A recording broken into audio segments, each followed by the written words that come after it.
Captain Day stood on the bridge of the horizon's edge and watched the stars blur past the windows. His ship had been traveling through space for 3 months now, searching for other intelligent life.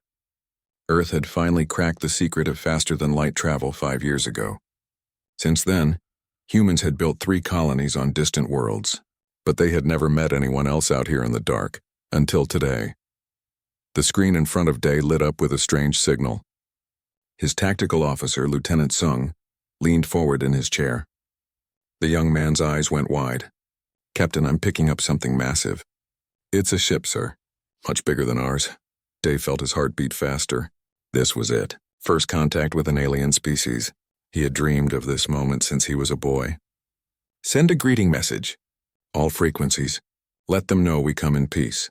Dr. Hana Lee hurried onto the bridge. She was the ship's chief scientist, and she looked nervous. "Captain, I need to advise caution. We know nothing about them." "That's why we're here, Doctor," Day replied. He nodded to his communications officer. "Send it." The message went out into space. For 10 long minutes, nothing happened. Then the alien ship responded. It was enormous, at least 10 times the size of the horizon's edge. Its hull was dark metal covered in sharp angles and spikes. It looked like it was built for war. A face appeared on the main screen. Day tried not to show his surprise. The alien looked like a giant reptile with scales that shimmered green and gold. Its eyes were yellow with vertical slits for pupils. When it opened its mouth, rows of sharp teeth gleamed in the light. "I am High Commander Threenox of the Veltrax Empire," the creature said. Its voice was deep and harsh. "You are the species called humans, yes? From the planet Earth?" Day stepped forward. "I am Captain Day of the Earth vessel Horizon's Edge. We come seeking peaceful contact and friendship." Threenox made a sound that might have been a laugh. It was not a pleasant sound. "Friendship? You amuse me, little mammal. The Veltrax Empire has ruled the galaxy for 10,000 years. We are the oldest, the strongest, the most intelligent species in known space. And you dare to call yourselves our equals?" Ambassador Jiwoo Choi moved to stand beside Day. She was Earth's first interstellar diplomat, chosen for her calm manner and skill with words. "We do not claim to be your equals, Commander. We only wish to learn and to share. We can offer trade, cultural exchange, knowledge." "You have nothing we want," Threenox said flatly, "but you will have use to us. I have heard of your 3 colony worlds. They are invaluable locations. You will surrender them to the Veltrax Empire immediately. You will also surrender all your technology and ships. In return, we will allow you to live as our servants. You will be protected. This is a generous offer." The bridge went silent. Day felt anger rising in his chest, but he kept his voice steady. "We cannot accept those terms. Our colonies are home to millions of people. We will not abandon them." Threenox's eyes narrowed. "You refuse? How entertaining. It has been centuries since anyone was foolish enough to defy us. Very well. I will show you what happens to those who say no to the Veltrax Empire." The screen went dark. Lieutenant Sung's hands flew across his controls. "Captain, the alien ship is moving away.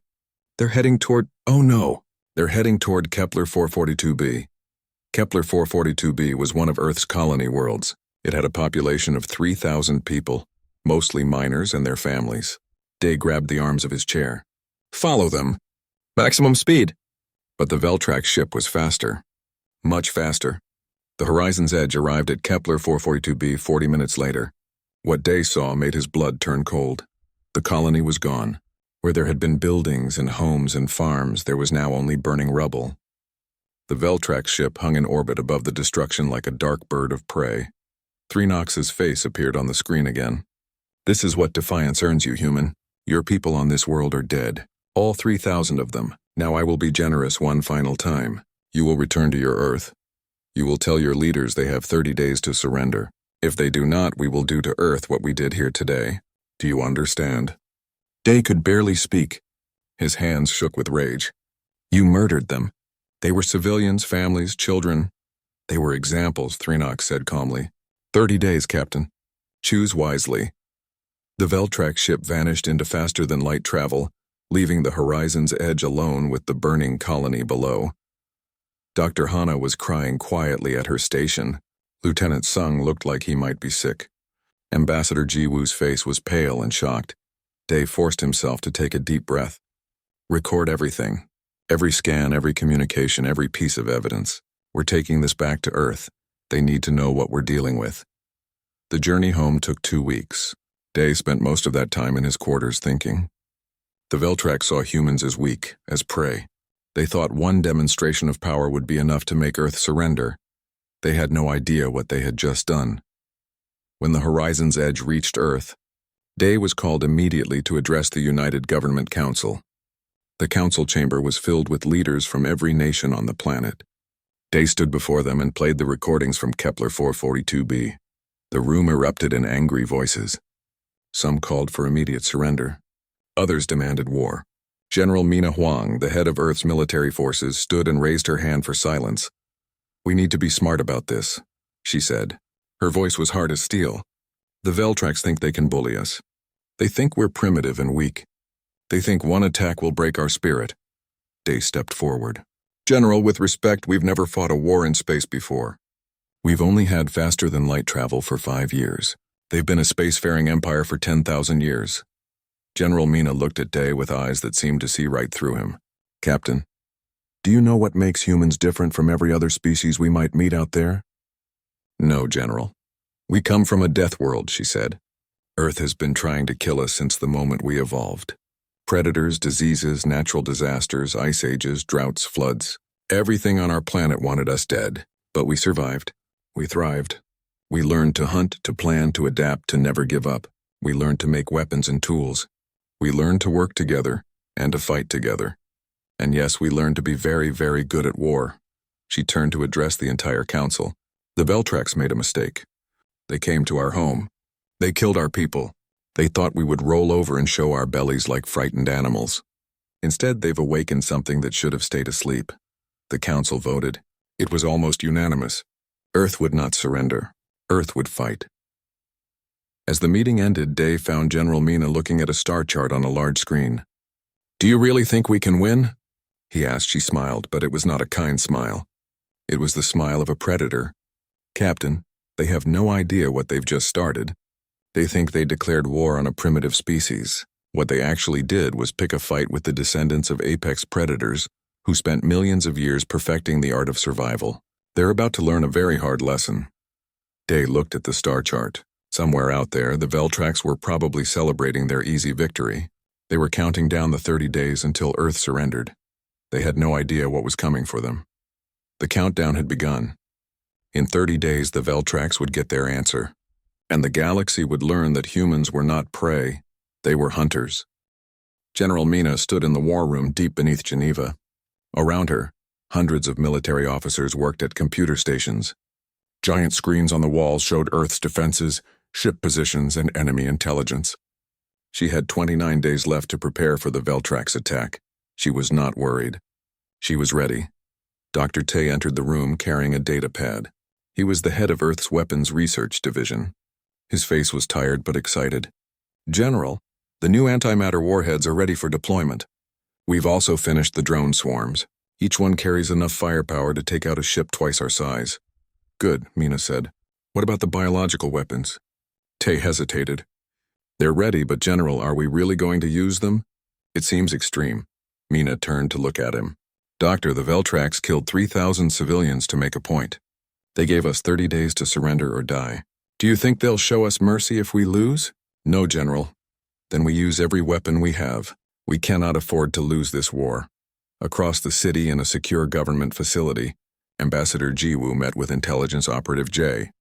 He was a thin man with sharp eyes who had spent the last 2 weeks hacking into Veltrax communications. "What have you learned?" Jiwoo asked. Jay pulled up holographic displays showing alien text and symbols.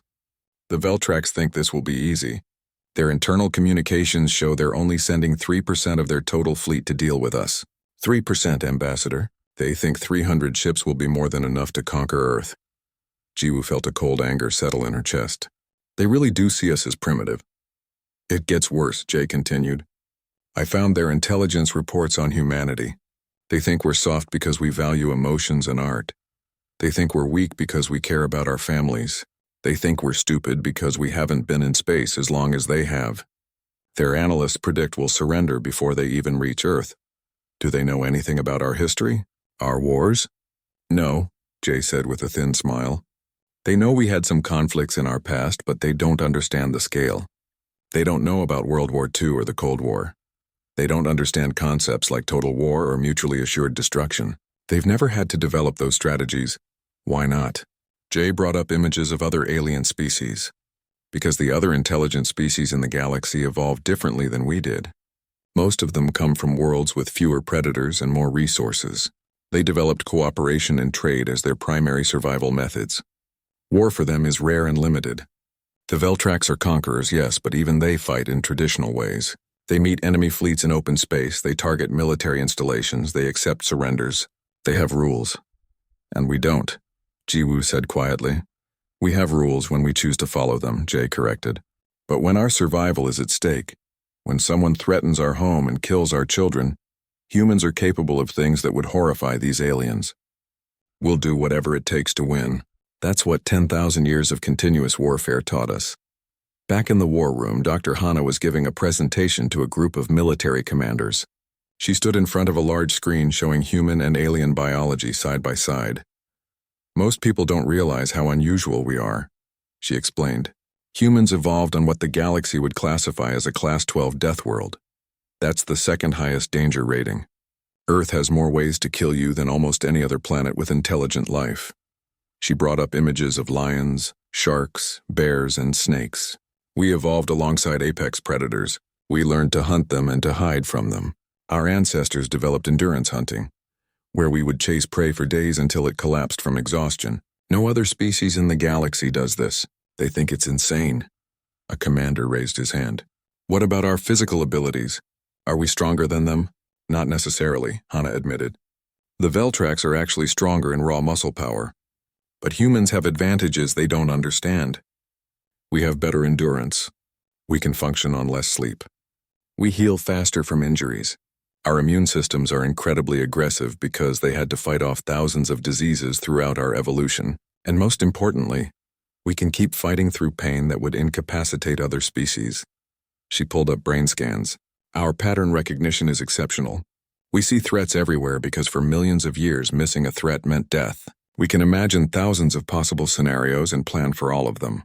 This makes us paranoid, yes, but it also makes us very good at strategy and tactics. What about their technology? Another commander asked. They're more advanced than us. In some ways, Hana agreed. They have better shields and faster ships. But technology isn't everything. They've never needed to develop certain types of weapons because they've never fought enemies desperate enough to use them. We have. We've spent our entire history creating new ways to kill each other. Nuclear weapons, chemical weapons, biological weapons, cyber warfare, psychological operations. We have concepts like suicide attacks and scorched earth policies that don't exist in their vocabulary. The room went quiet as everyone absorbed this information. Commander Yuna stood up.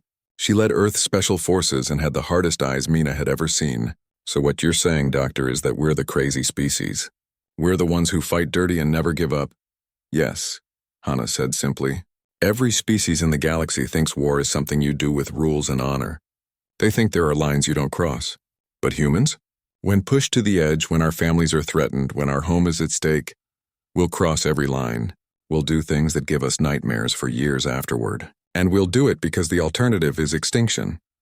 General Mina nodded slowly, which is exactly why we're going to win. Over the next weeks, Earth transformed into a fortress. Every ship in the fleet was armed and ready. The moon became a military base. Mars Colony turned its factories to producing weapons. The asteroid belt was seeded with mines that would activate when the enemy arrived. Scientists worked day and night to reverse engineer what little Veltrax technology they had captured from scans. Engineers built new weapons using theories they had only dreamed about before. Soldiers trained for battle in zero gravity and learned to fight on ships and stations.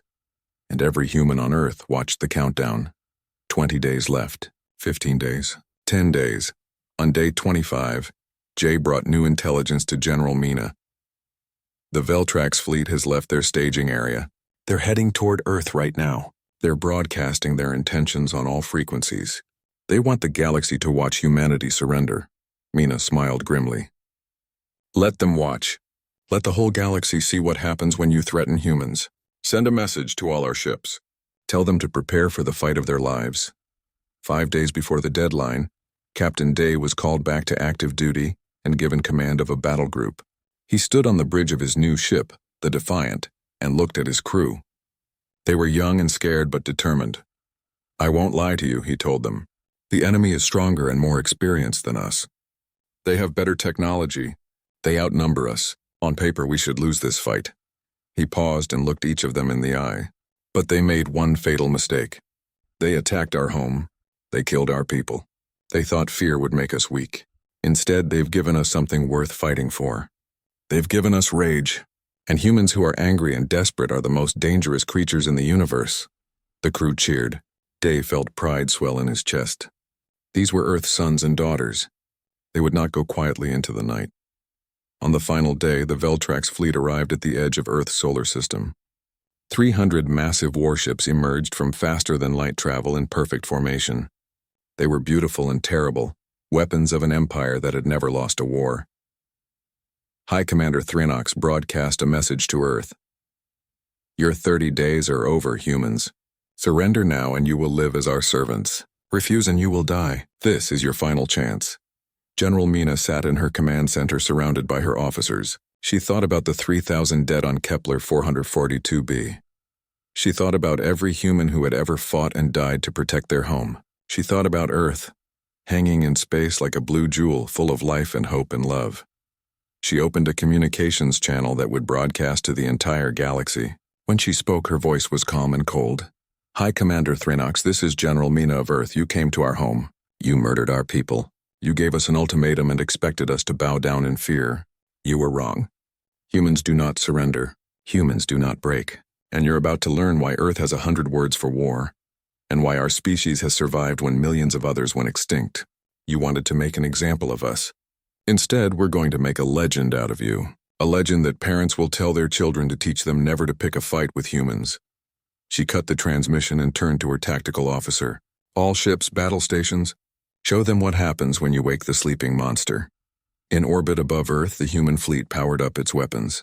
On the surface, millions of people watched the sky and prayed. And in the dark between the stars, the Veltrax fleet began its approach, confident of an easy victory. They had no idea what was waiting for them.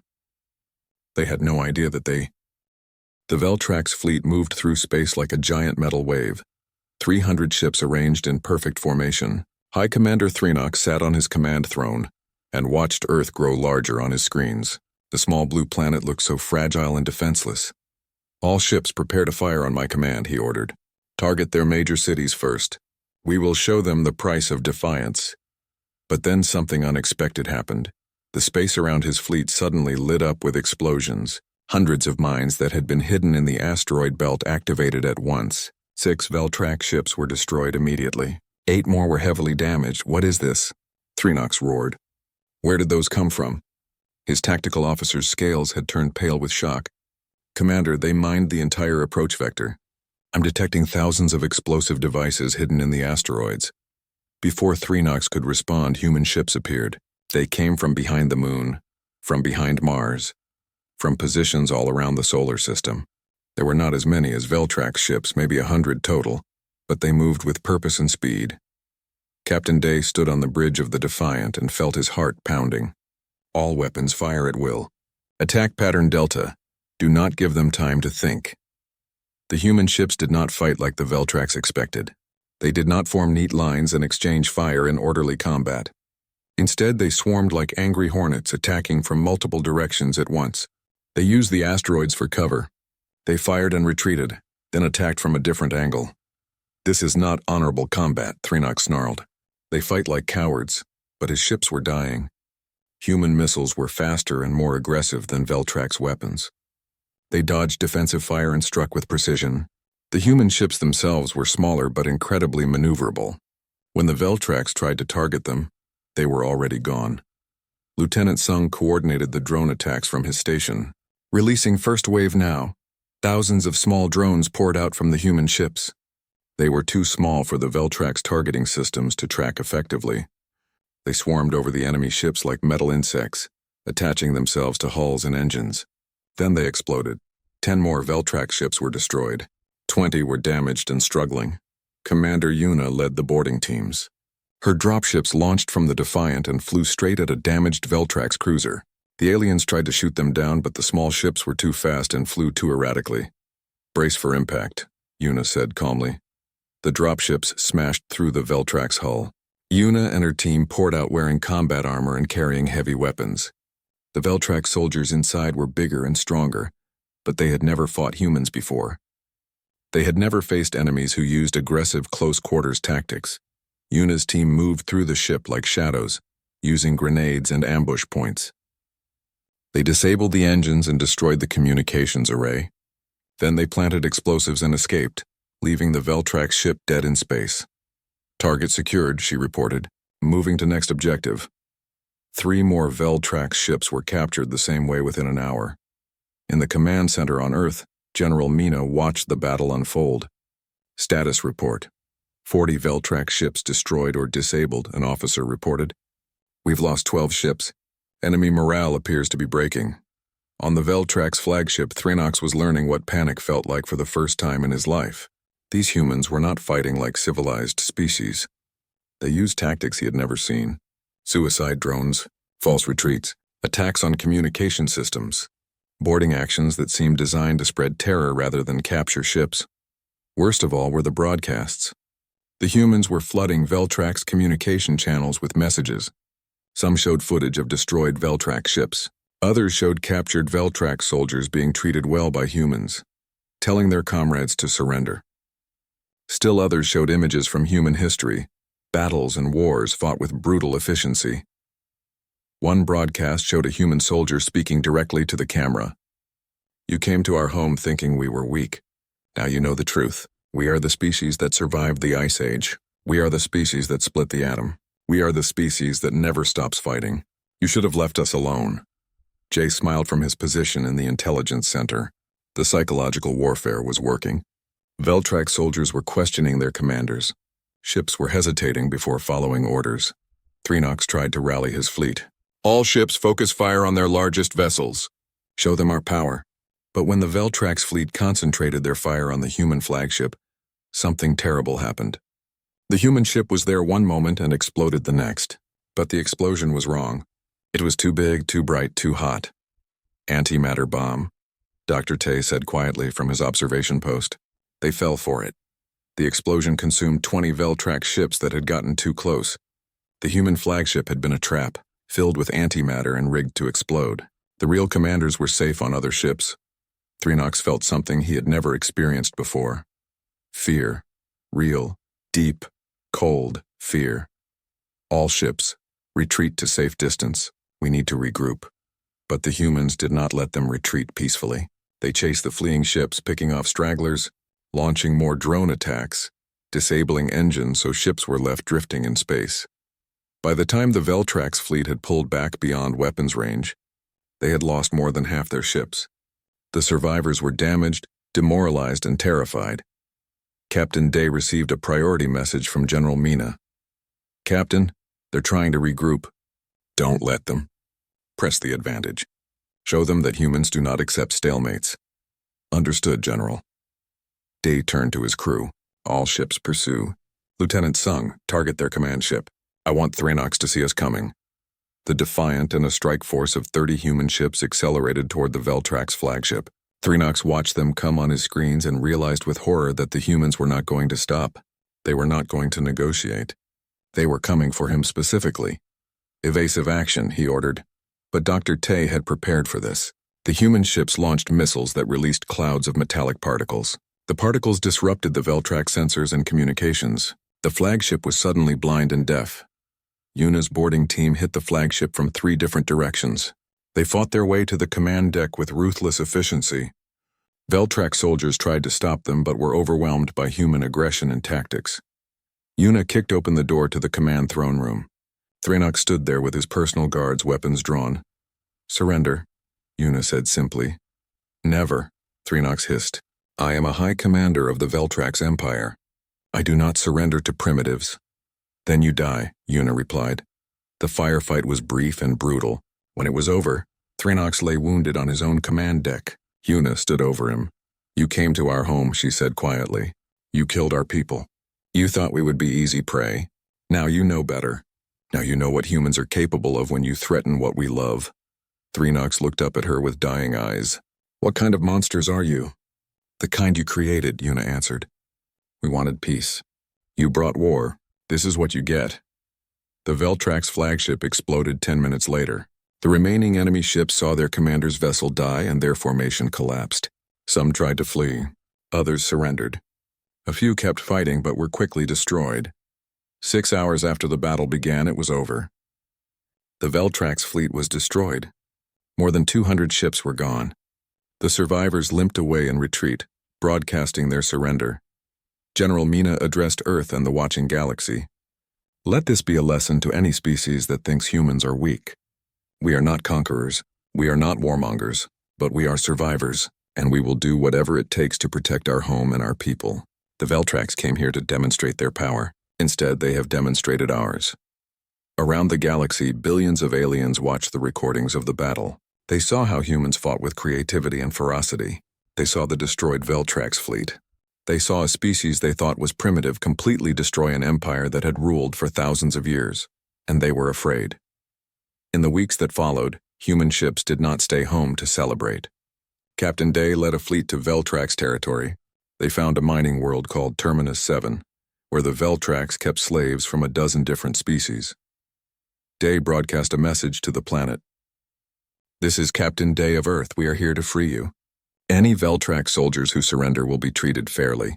Those who resist will be destroyed. The slaves could not believe it. Some species had been enslaved for generations. They thought they would die as property of the Veltrax Empire. But the humans kept their word. They destroyed the Veltrax military installations. They freed every slave. They left supplies and promised to return to help rebuild. One freed alien, a small creature with blue fur and large eyes, approached Day. Why? It asked. Why do you help us? What do you want? Day knelt down to look the creature in the eyes. We help you because the Veltrax did to you what they tried to do to us. And humans believe that slavery is wrong. We believe all intelligent beings deserve freedom. We don't want anything except to make sure this never happens again. The creature started crying. So did many others. They had never met anyone like humans before. News of the liberation spread across the galaxy. More species beg. 6 months after the Battle of Earth, the war had spread across the galaxy. Humanity had captured 15 Veltrax colony worlds. Each victory made the aliens more desperate and more angry. The Veltrax Empire called an emergency meeting of the Galactic Council. Representatives from hundreds of species gathered on the neutral station known as Unity Point. The Veltrax High Council needed allies, and they needed them now. Supreme Leader Vex addressed the assembly. He was old even by Veltrax standards, his scales gray with age. My fellow council members, we face an unprecedented threat. The humans are not civilized. They do not follow the rules of war. They must be stopped before they threaten us all. The insectoid representative of the Chithar swarm clicked its mandibles together. What makes these humans so dangerous? They are few in number and new to space travel. They are savage, Vex replied. They use weapons we would never consider. They attack without warning. They show no mercy to those who resist. Already they have freed dozens of our slave species and turned them against us. They must be destroyed. The crystalline, prismatic delegate glowed with shifting colors. Why should we involve ourselves in your war? You attacked them first. Because they will not stop with us, Vex said. They are expansionists. They are conquerors. Today they fight the Veltrax. Tomorrow they will come for you. We must unite against this threat while we still can. After much debate, 3 species agreed to join the war. The Chithar swarm would provide massive numbers of soldiers. The Prismatics would bring their advanced energy weapons. The Nereid Collective, an aquatic species, would supply their fleet of water-based warships. Together with the remaining Veltrax forces, they assembled the largest military fleet ever seen in galactic history. More than 2,000 ships gathered at the border of human-controlled space. On Earth, Intelligence Operative J brought the news to General Mina. They're forming an alliance against us. 4 species, over 2,000 ships. This is much bigger than what we faced before. Mina studied the reports. What do we know about these new enemies? Dr. Hanna pulled up files on each species. The Chithar are hive-minded insects. They communicate through pheromones and can overwhelm enemies through sheer numbers. A single Chithar ship might carry 100,000 soldiers. The prismatics are silicon-based life forms, she continued. They use energy weapons that can cut through our armor. They're slow but very tough to destroy. The Nereids live in water and their ships are filled with fluid. They use electromagnetic attacks that can disable our systems. Mina listened carefully. So they're bringing numbers, tough armor, and system disruption. What are their weaknesses? That's what we need to figure out, Hana said. And quickly. Captain Day was called back from patrol duty for an emergency strategy meeting. He sat with Mina, Dr. Tay, Commander Yuna, and several other top officers. We can't fight them the same way we fought the Veltrax, Day said. We're outnumbered even worse than before. Then we don't fight fair, Mina replied. We adapt. That's what humans do best. Dr. Tay, can we develop weapons specifically for each species? Tay nodded eagerly. Give me 2 weeks and I'll have prototypes. For the Chithar, we can engineer a virus that disrupts their pheromone communication. Without it, their hive mind breaks down. For the prismatic sonic weapons, their crystalline structure can be shattered by the right frequency. For the Nereids, simple electrical weapons. Water conducts electricity very well. What about the Veltrax? Yuna asked. We already know how to beat them, Mina said with a cold smile. Fear. Quan, the psychological operations specialist, spoke up. I've been analyzing their communications. The Allied fleet is nervous. The Chithar and Prismatics have never fought humans before. They've only heard stories. We can use that. How? Dai asked. We make them believe the stories, Quan replied. We broadcast footage of our previous victories. We send messages about how we never surrender, how we never stop, how we will chase them across the galaxy if we have to. We make them scared before the battle even begins. The plan was set. While Dr. Tay worked on new weapons, Quan flooded enemy communications with propaganda. Videos of destroyed Veltrax ships, testimonies from freed slaves talking about human kindness and human fury, recordings of human history showing thousands of years of warfare and survival. The Allied fleet began to show signs of stress. Ships from different species argued over strategy. The Chithar wanted to swarm. The Prismatics wanted slow, methodical attacks. The Nereids wanted to disable ships and capture them. The Veltrax just wanted revenge. Meanwhile, human forces prepared. New weapons were distributed to every ship. Battle plans were made and remade 100 times.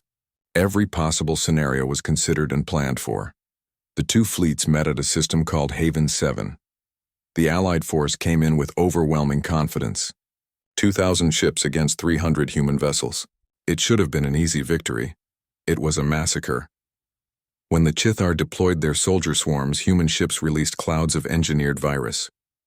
The virus spread through the Chithar ranks in minutes. Soldiers began wandering aimlessly, unable to communicate with each other. Their hive mind collapsed into chaos. The Prismatics tried to use their energy weapons, but human ships were equipped with reflective shields that bounced the attacks back. Then the humans unleashed sonic weapons.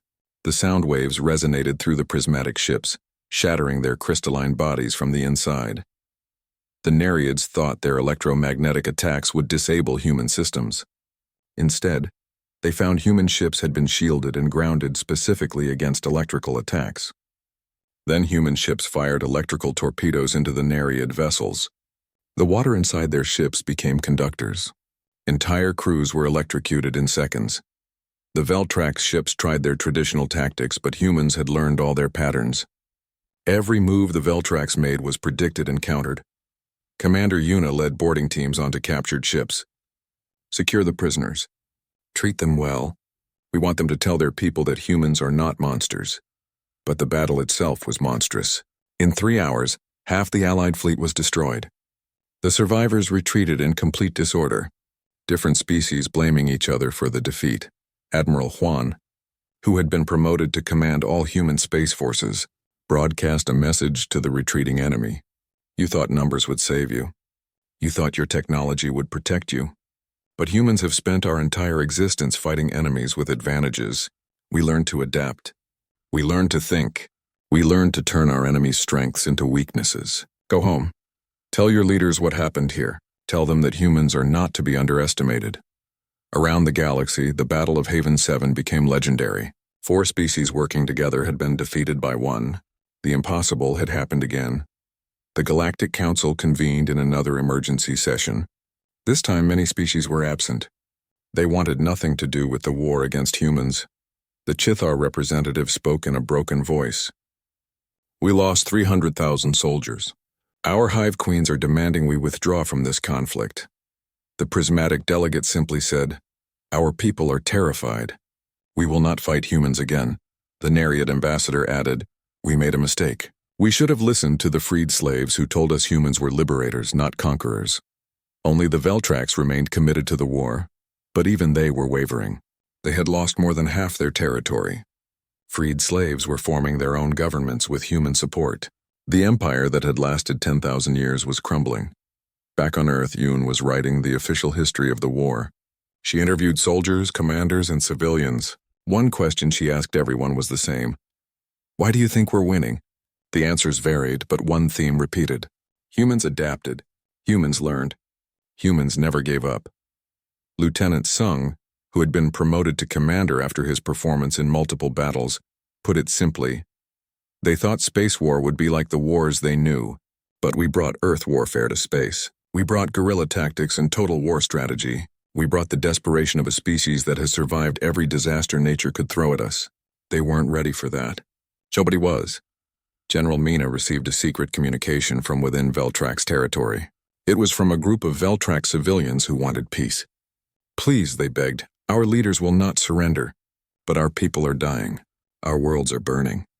Is there any way to end this? Mina called a meeting of Earth's top leadership. We have a choice.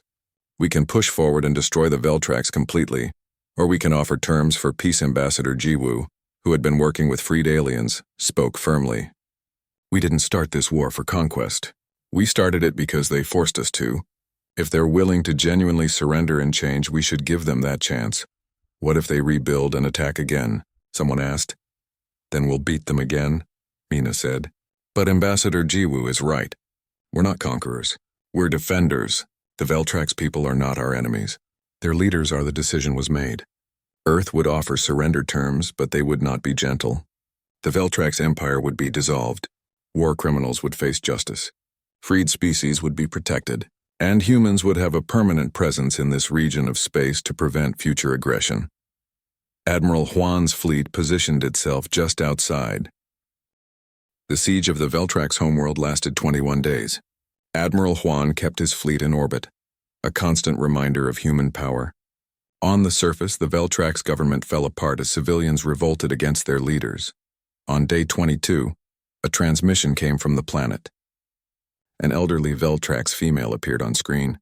Her scales were dull with age, but her eyes were clear and intelligent. I am Council Elder Shira, she said.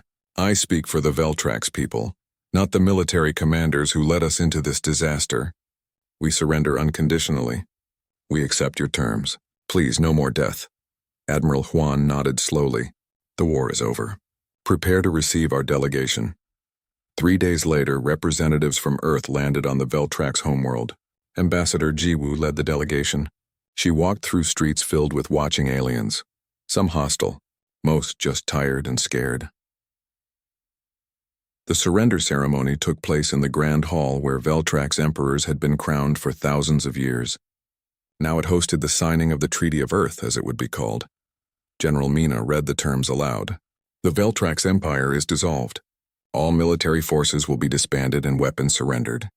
War criminals will face trial for their crimes. All enslaved species are immediately freed. Veltrax territory will be divided among the freed peoples. Humans will maintain a military presence to ensure compliance. And finally, the Veltrax will pay reparations to all species they have harmed.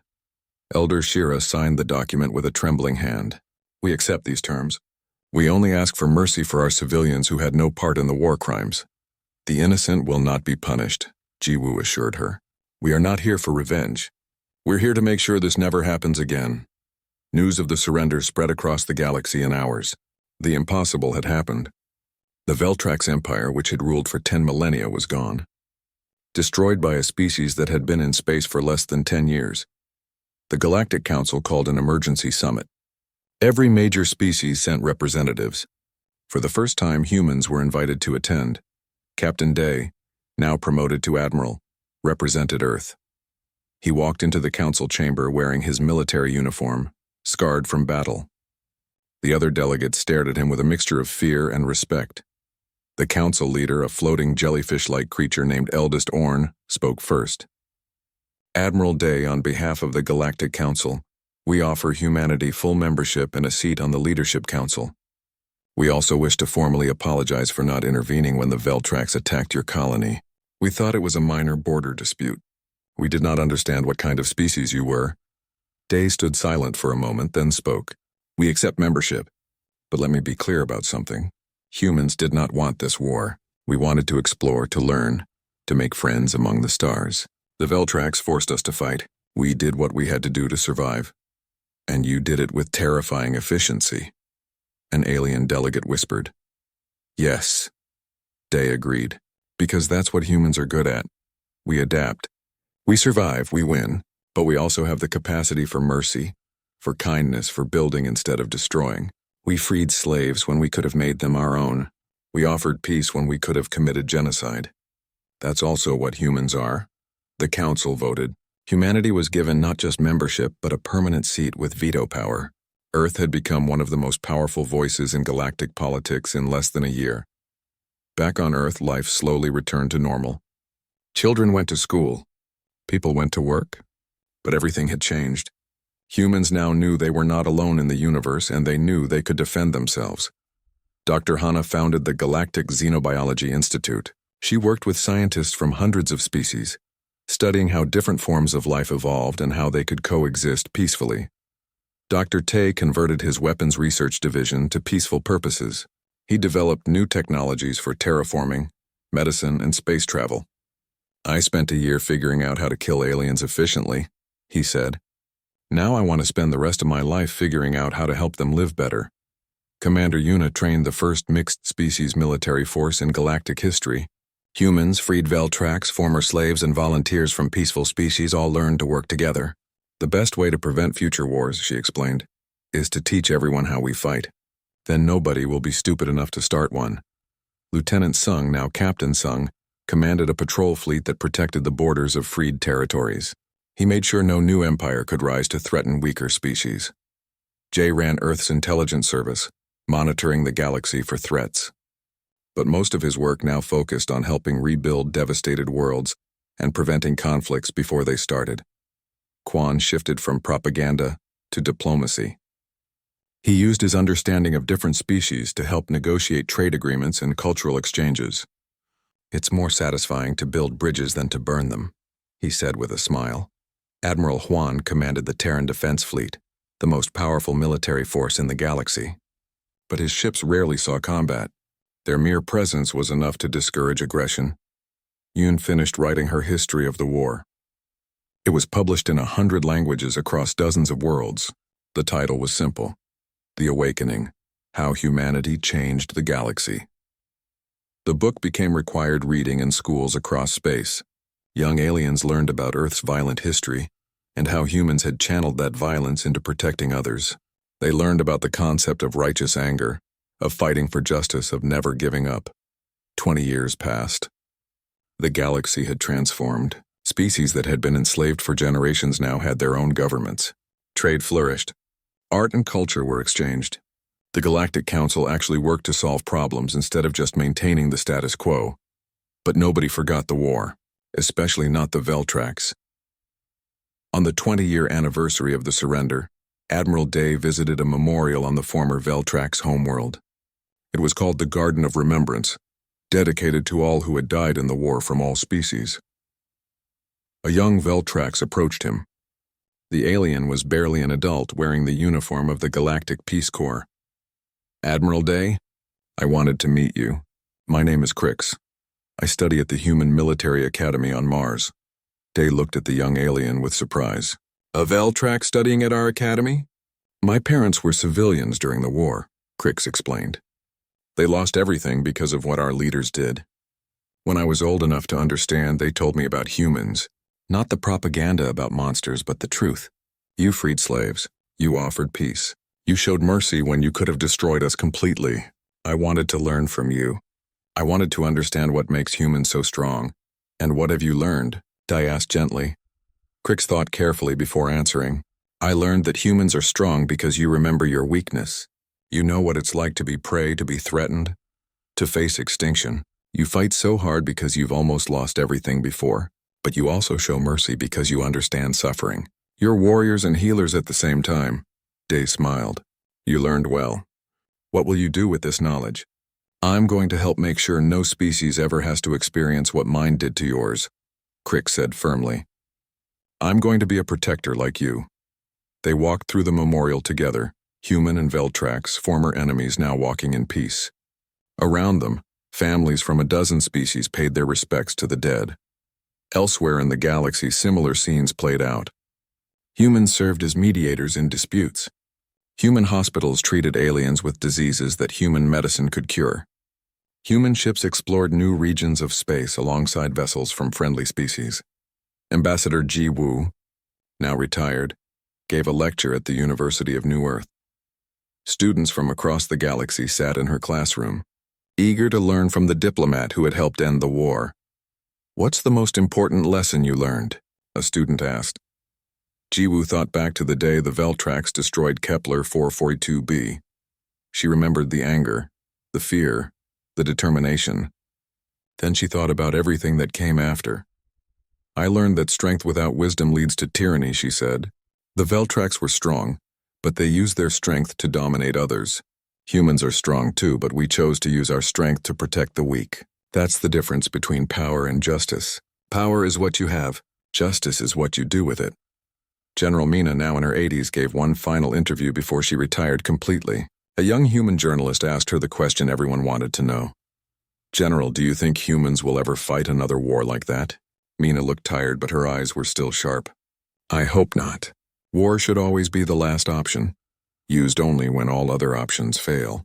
But if someone threatens Earth again, if someone tries to harm innocent people, if someone mistakes our desire for peace as weakness. She paused. Then yes, we will fight, and we will win. Because that's what humans do. Some species are still afraid of us, the journalist said. They call us the galaxy's deadliest species. Let them be afraid, Mina replied. Fear can prevent war just as effectively as friendship. As long as they respect us and leave us in peace, we'll never give them reason to fear. But if they attack, she smiled coldly. Well, there are 3,000 graves on Kepler 442b that remind us why we must always be ready. The interview ended. Mina looked out at the stars from her